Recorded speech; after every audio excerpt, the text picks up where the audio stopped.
नमस्कार सबैजनालाई स्वागत छ तपाईहरुलाई सुपो कुकिङमा सधैँ आज पनि नयाँ फुड ब्लगको साथमा उपस्थित भएको छु। आज हामी बनाउँदै छौं तिहार स्पेशल खाजा। तिहार स्पेशल खाजा अब बनाउन सुरु गरौँ है त। यसको लागि मैले लिएको छु आधा किलो जति मैदा। मैदा राखिसकेपछि त्यसमा हामीले 3 चम्चा जति घिउ राख्ने। मलाई चाहिँ बजारमा पाइने अरु घिउ भन्दा मनको प्योर घिउ एकदमै मन पर्छ। त्यही घिउ राखेर मैदा लाएर घिउलाई राम्रोसँग मिक्स गर्ने।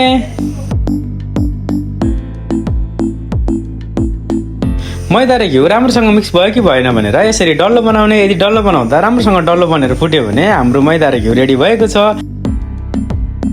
त्यसपछि अब यसमा हामीले थोरै थोरै पानी राखेर एउटा डो रेडी गर्ने।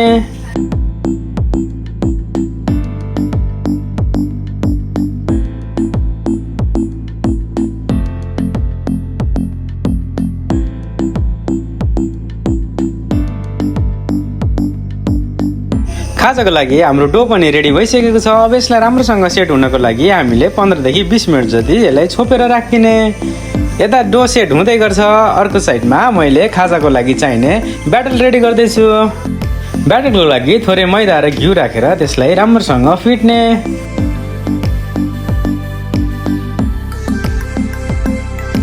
यसरी फिट्दा घिउ कम भयो भने हामीले पछि फेरि घिउ एड गरेर राम्रोसँग फिट्ने।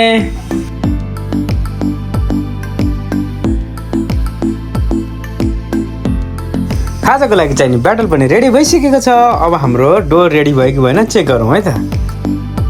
लगभग 20 मिनेट जतिमा हाम्रो डो पनि रेडी भइसकेको छ। अब यसलाई बनाउनु भन्दा अगाडि हामीले एउटा प्यान लिने र त्यसमा तेल राख्ने। हजुरहरूले यसमा घिउ राखेर पनि गर्न सक्नुहुन्छ।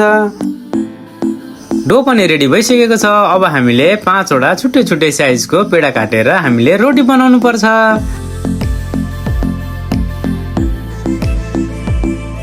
रोटी बनाउँदा सबैभन्दा एउटा ठुलो, त्यसपछि त्योभन्दा सानो गरेर हामीले 5 वटा जति रोटी बनाउने।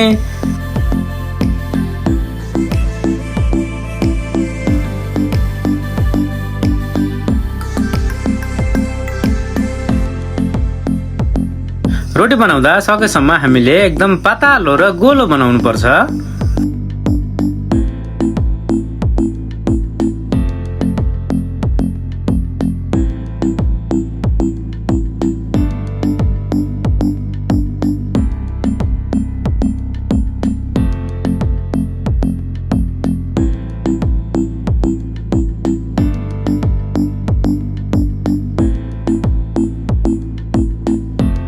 यसै गरी हामीले 5 वटा रोटी बेलिसकेका छौं। अब हामीले अघि रेडी गरेको ब्याटरलाई सबैभन्दा ठुलो रोटीमाथि लगाउने। यसरी ब्याटर लगाउँदा हामीले छेउको भाग अलिकति छोडेर बाँकी ठाउँमा सबैमा राम्रोसँग लाग्ने तरिकाले हामीले ब्याटर लगाउने। यसै गरी हामीले 5 वटा रोटीलाई लेयर बनाएर 1 बाइ 1 सबैमा राम्रोसँग ब्याटर लगाउने।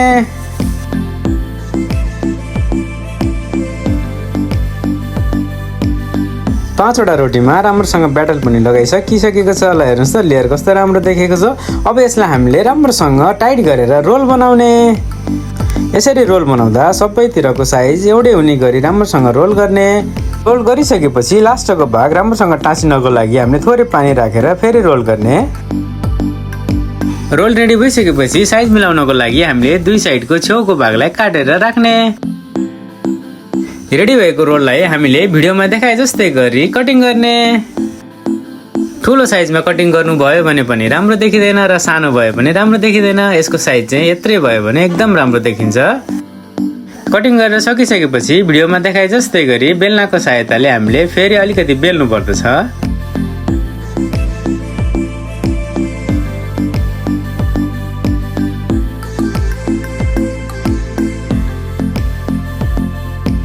यता बेल्दै गर्दा चास्नीको लागि थोरै टाइम लाग्ने भएको हुनाले चिनी र पानी राखेर हामीले चास्नी पनि रेडी गर्दैछौँ। खाजाको लागि हामीले बेलेर पनि सकिसकेको छौँ। हाम्रो तेल पनि हिट भइसकेको छ। अब हामीले 1 बाइ 1 गरेर राम्रोसँग फ्राई गर्ने।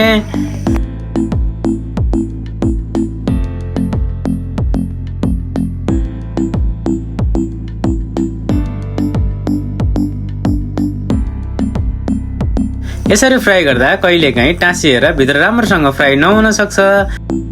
त्यसको लागि भिडियोमा देखाए जस्तै गरी हजुरहरूले पनि गर्न सक्नुहुन्छ। ल हेर्नुहोस् त खाजा पनि फ्राई भइसकेको छ, कस्तो राम्रो कलर आएको छ। यसै गरी मैले बेलेको सबै खाजाहरू फ्राई गरेर पनि सकिसकेको छु। अब हजुरहरूले यसलाई यत्तिकै पनि खान सक्नुहुन्छ र चास्नीमा डुबाएर पनि खान सक्नुहुन्छ। मलाई चाहिँ चास्नीमा डुबाएर खाएको एकदमै मनपर्छ। हजुरहरूलाई चास्नीमा डुबाएको मनपर्छ कि त्यत्तिकै खान मनपर्छ कमेन्ट गर्नु होला।